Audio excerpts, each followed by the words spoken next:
And I don't believe there is anybody in this world who knows more about Jackie Robinson than the guy that played shortstop with him for his entire career. That is, when Jackie Robinson played second base for the Brooklyn Dodgers.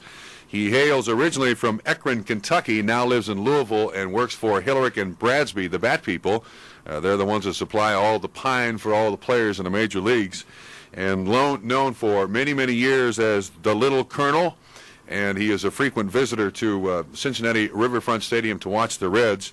One of those storied people involved with the Boys of Summer, the Brooklyn Dodgers, Mr. Pee Wee Reese. Good evening, sir. Hello, Robert. How are you? Pal? Fine, thank you. How'd you play today? I didn't play. I had a young boy, 16. Can you imagine this? A 16-year-old boy that came up from Knoxville, Tennessee. This is his birthday, and he wanted his dad to come up here and have lunch with me, and that was his birthday present. Wow. Sweet.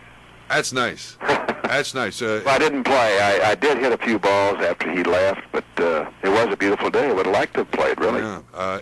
You played at the course, I believe, where Frank Beard is the professional, and that's Audubon Country Club? No, Frank is, he plays there. He belongs to our club, but Phil Crick is a pro there. Oh, I see. So Frank Beard and another old buddy of yours by the name of Paul Harning belongs there. Oh, yeah. And Bobby Nichols grew up at our club. He's an honorary member there. Yeah. After his, what's Bobby doing now? He was the pro at Firestone for a number of years. Bobby is down in, I think, he's in Fort Myers. He's opening up a 27, 36-hole golf course called Fiddlesticks, and he has part of it, I think, and they say it's a beautiful place, and he's doing real well, and couldn't happen to a nicer guy. Yeah, sounds like a club that I ought to consider joining, Fiddlesticks. Fiddlesticks. That's about the way I play Pee Wee.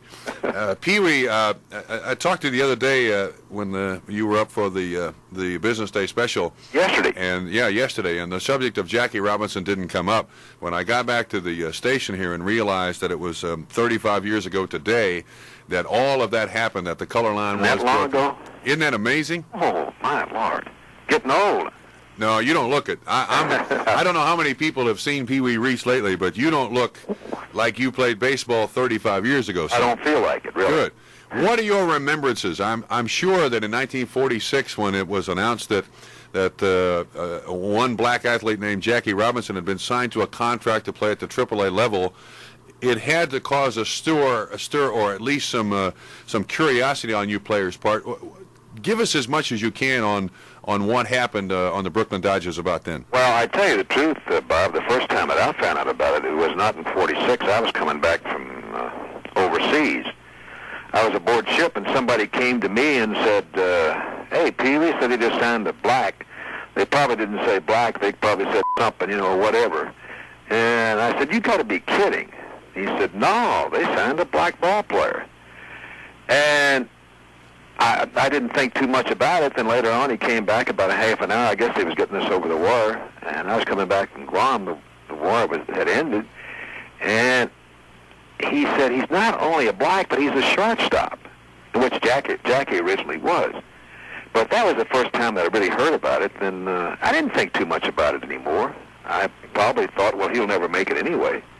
But then in 1947, when they did bring him up to the Dodgers, it was kind of strange, Bob, for me, because I grew up in Louisville, which is not real deep south, but it's the gateway of the south, as we say. And I grew up in a kind of a poor neighborhood where no one had anything, but at that time, I'm talking about in the early 30s, middle 30s, and there were no blacks that lived around there. And the park that I played in, there were no blacks allowed in the park. So I didn't have any connection with blacks. So it was kind of strange to me, and I guess you were kind of brought up then to that you just didn't associate with blacks. There was some difference. So it was kind of strange to me to see a black man come in to our clubhouse. And I can remember when the first time I sat down and played with Jackie, played cards with him, rather, in the clubhouse. Some of the real deep Southern boys did not like it. In fact, they inquired, how in the world can you sit down and play with this guy? Well, the more I thought about it, Bob, the more that he was around the ball club, and the more I came in contact with him. He was a very, as you were saying at the top of your show there about what a great athlete he was, and he was a great athlete. I played tennis with him. I played golf with him. Of course, he was a great football player and a great basketball player. But he was, if not the best athlete I ever saw. And just realizing what this guy was going through after a while and putting myself into his shoes, for me, a white man, trying to break into a black league, which I know I could never have done. I wouldn't have had the guts or the courage or whatever you want to call it to do it. And realizing how tough it was for him and how he handled it. Because Jackie was not an introverted guy. He was very outgoing, but for the first 2 years, Mr. Rickey told him that you are the first black player to play in the major leagues today. You're going to have to take a lot of abuse, which he did take. He was called everything by a lot of the opposing players, and I'm sure that there were a lot of guys on our ball club that didn't like the idea of playing with him. But seeing him how he handled it, he never fought back for the first 2 years. Whatever you called him, he would take it, and if they'd throw at him or whatever, never say a word. But after a couple of years, Mr. Rickey said, you're now a major league ball player. You're no longer a black major league ball player, the first black major. You're just an established major league ball player. So then, if you got on Jackie, you had to protect yourself. I see. He would fight back then. Yeah.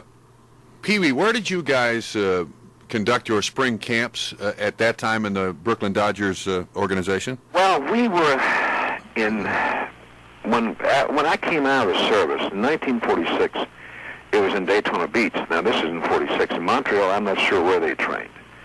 But in 1947, we went to, in the Dominican Republic.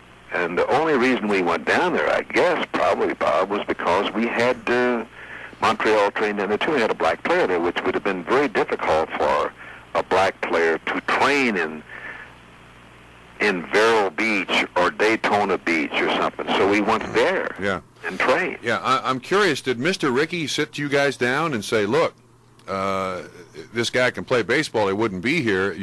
Some of you have got some hard and fast rules and thoughts about Negroes and how they're going to, somehow the color's going to rub off on you, or was it just left totally up to you guys to either accept or reject on Jackie Robinson? That's a good question, and as far as I can remember, Mr. Rickey never sat us down or got us together as a team and spoke to us about this at all. Now, he may have, because after all these years, my memory gets a little shallow at times, but I don't remember him doing that. I guess Mr. Rickey thought that this was something he had to do. Now, whether Mr. Rickey wanted to do this just to get black player in Major League Baseball, or whether he thought this could help our ball club, which he did both. I mean, he was the first black player in the major leagues, but he also helped our ball club tremendously. Do you remember if Jackie Robinson started the opening game of the 1947 season?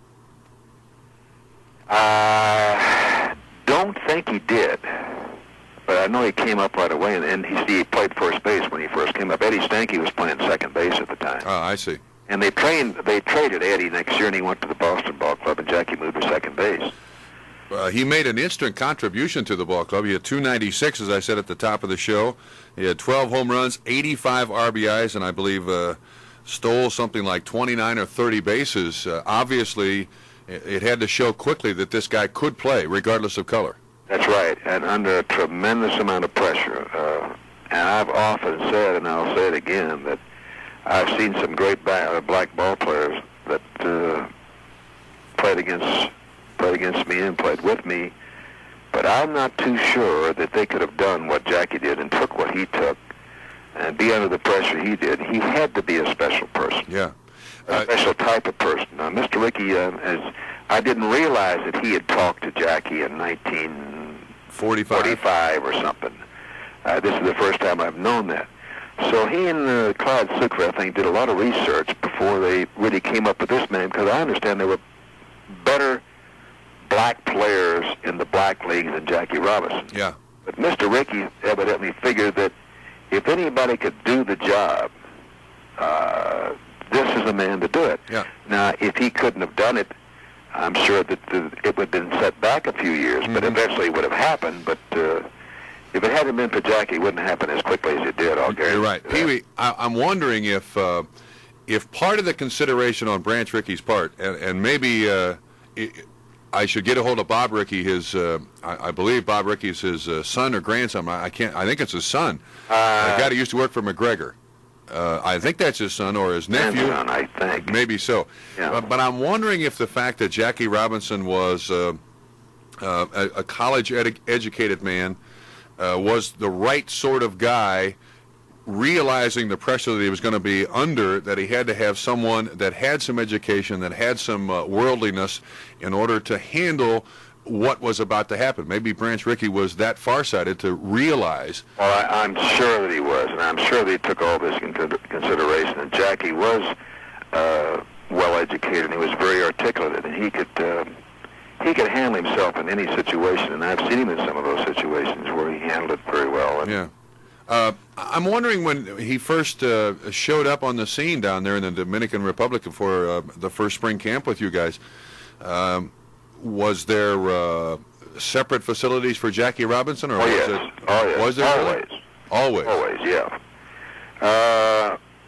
It was quite a long time before, like, eventually, even when Campanella and them came up, if we were coming north or something and we're in some places down south, they would never stay at the same hotel we did. They would all get in the cab and go to some other hotel.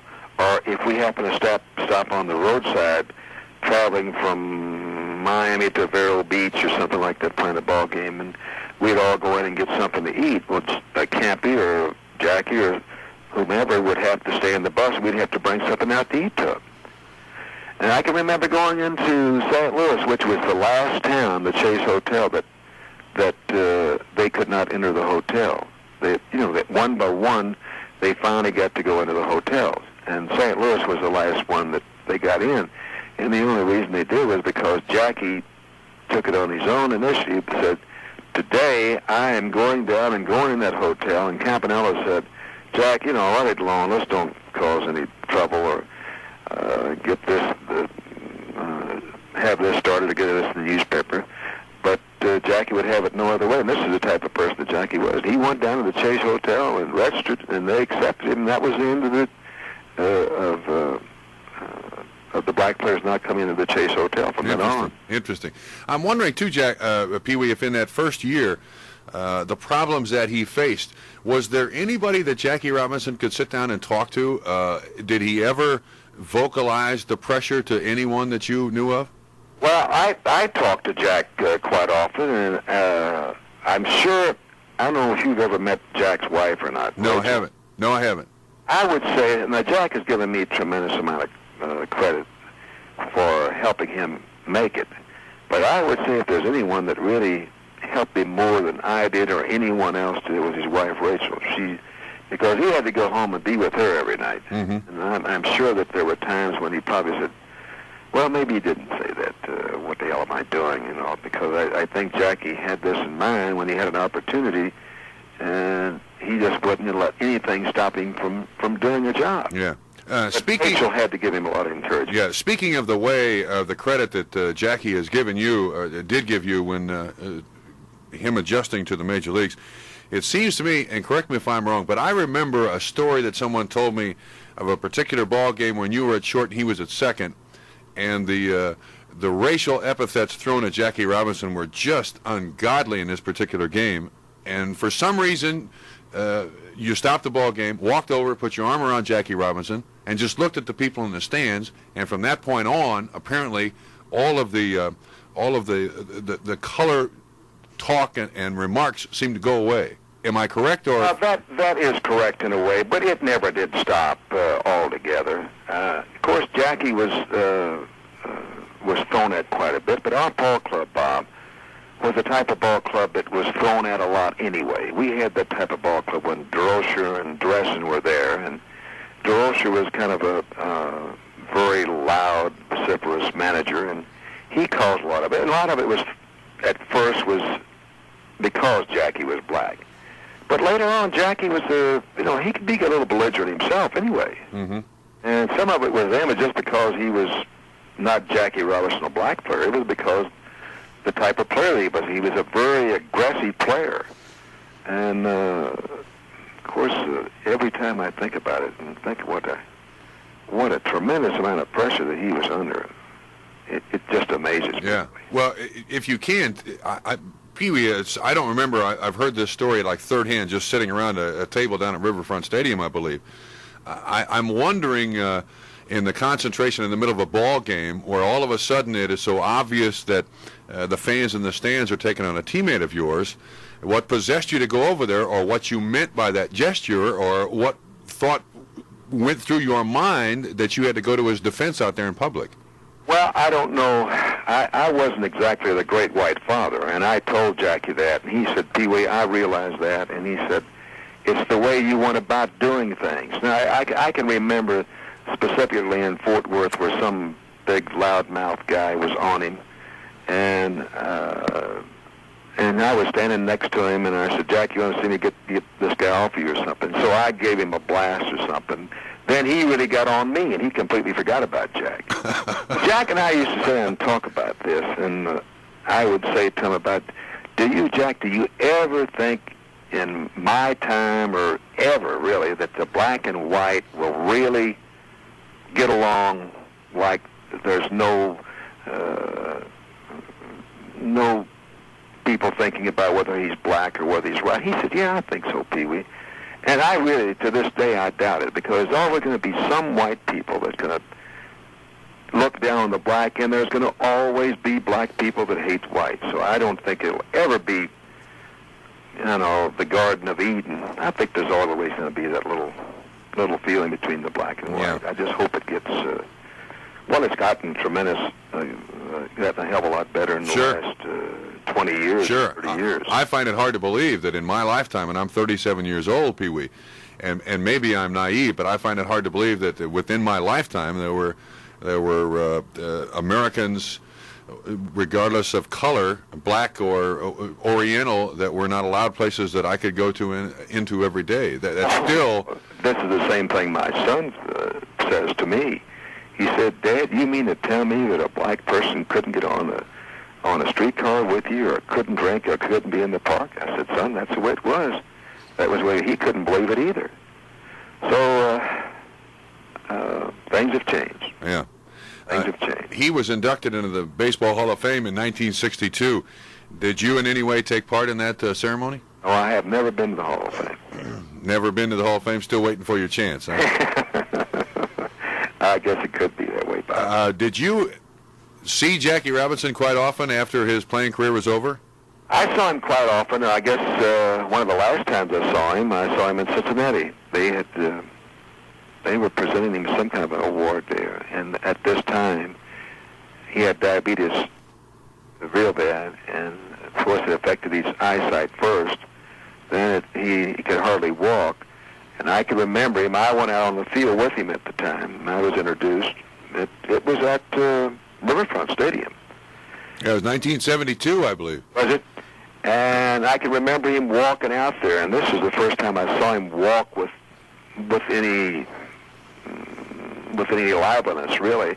And I made a remark to him about it when he came out. I said, "Damn, Jack, that's the best I've seen you walk in a long time." And he said, "Well, Pee Wee, with 50,000 people here, what it was, I didn't want him to see me walking like a cripple." And this is what kind of pride that he had. And I can remember being when I first found out that he was losing his eyesight. We were at Gil Hodges' funeral in New York, and he came down, and I was already in the church, and he came down and sat down about 3 rows in front of him. When he sat down, nothing had started yet. Now, how do I say, Jack, or something like that? And he looked around at me, and he didn't say anything, or he did, just like he kind of ignored me. So we got out and got inside one of the limousines or something, and I said, "Damn, but you know anybody anymore?" He said, "Pee Wee, I never saw you." And this was 15 feet. That's how bad his eyesight was. Wow. And he made a remark then. He said, "This is terrible about Gil Hodges dying." And he said, if it would have been me, said the people wouldn't have thought too much about it. So then he must have known then what kind of shape he was in. Yeah, that's too bad. That's the only 2 times I've been back in Brooklyn, really. Jackie's funeral and Gil Hodges' funeral. If I may, I'd like to go back to the beginning of his career. I would think that a person in that situation, being the only black athlete in professional baseball, would have two approaches to take. One, he could be somewhat belligerent and stay pretty much to himself inside the ball club, or he could, I hate to use the term, but use the approach of a lackey, always laughing, always joking, always taking whatever anybody might say. Which approach did Jack take in 47? Do you remember? Well, he certainly didn't take the approach of being a lackey. No, he mixed with players, and I'm sure that Jackie knew that the people he could be friendly with, he was too intelligent to not know that who was really against him and who he stayed clear from, and at the first couple of years. Mm-hmm. And he always played cards with 5 or 6 of us, and we played bridge quite a bit. Mm-hmm. And as I said, I played tennis with him a few times, played golf with him. But we had other people there too that the Carl Erskines, the Clem Labine, some of those people, they were great with Jackie too, and they thought nothing about it, about Jackie Robinson, because they had gone to school with blacks where they lived, But this is something that I had never done. Yeah. Did you feel an extra, like he was extra special, that you had to look out for him after you realized that he was a decent person? No, Jackie did not need anyone to look out after him. Not even in those initial years, huh? No, he could handle himself. Yeah. Well, very much so. It still surprises me that, one, that happened 35 years ago, and two, that 35 years ago it had to happen. That just amazes me to no end, Pee Wee. Yeah. Well, I can remember, I don't know exactly what year it was, Bob, but we were playing an exhibition game down against the Reds at the time, and we won't mention names, so it doesn't make any difference.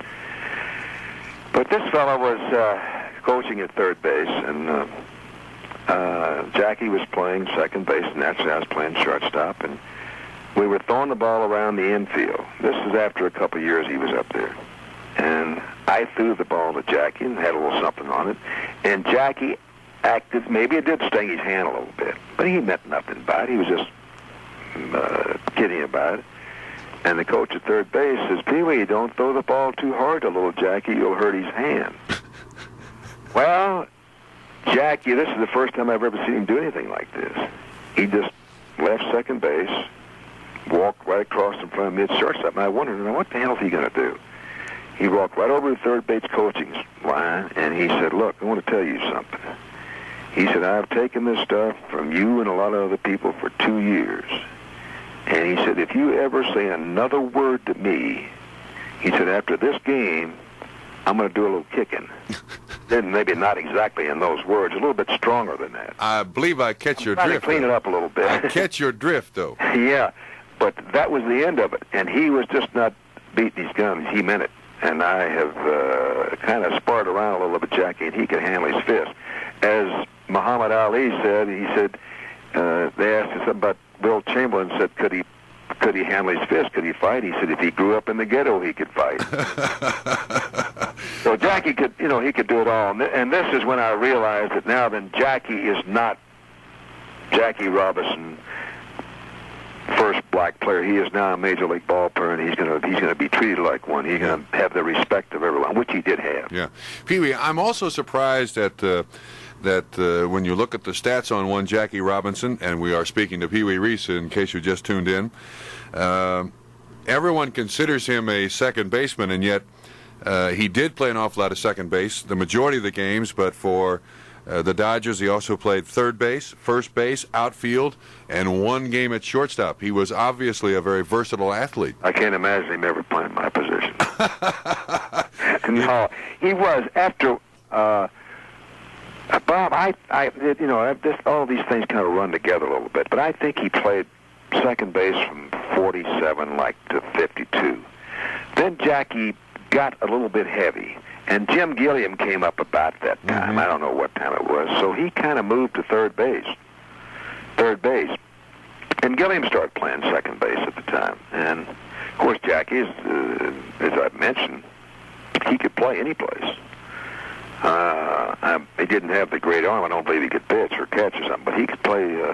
He could play third base. He could play left field, which he did.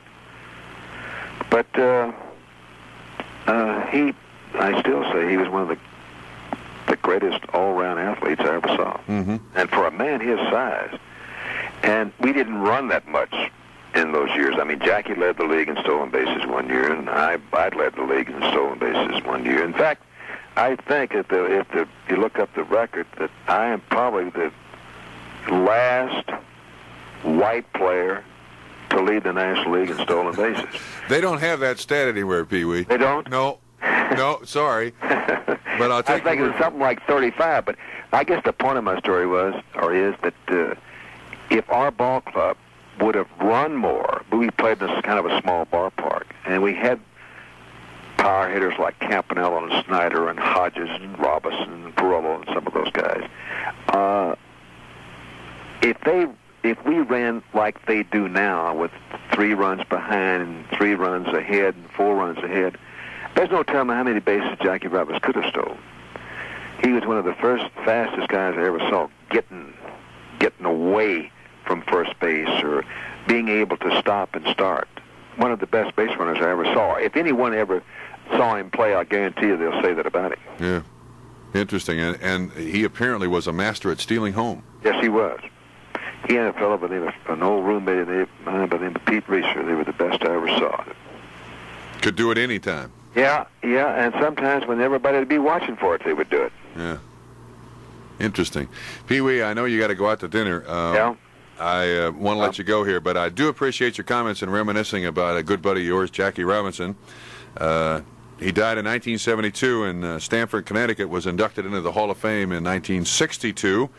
And as I said before, I don't know of anybody alive who, with the exception of his wife, who knows more about the talents and the pressures and the problems that Jackie Robinson had. Pee Wee, thanks an awful lot. I just want to say this one thing. That was one of the great things about playing for the Dodgers for all those years, that I was there when Jackie first came up, and it's a great thing to be remembered by Jackie and a lot of his people that I did help him, and it's a hell of a lot better to be remembered that way than trying to get up a petition for him not to play. Yeah. So he was a great man. I'll give you that. Thank you, Bob. Thanks, Pee Wee. Nice talking to you. Bye-bye. Bye-bye.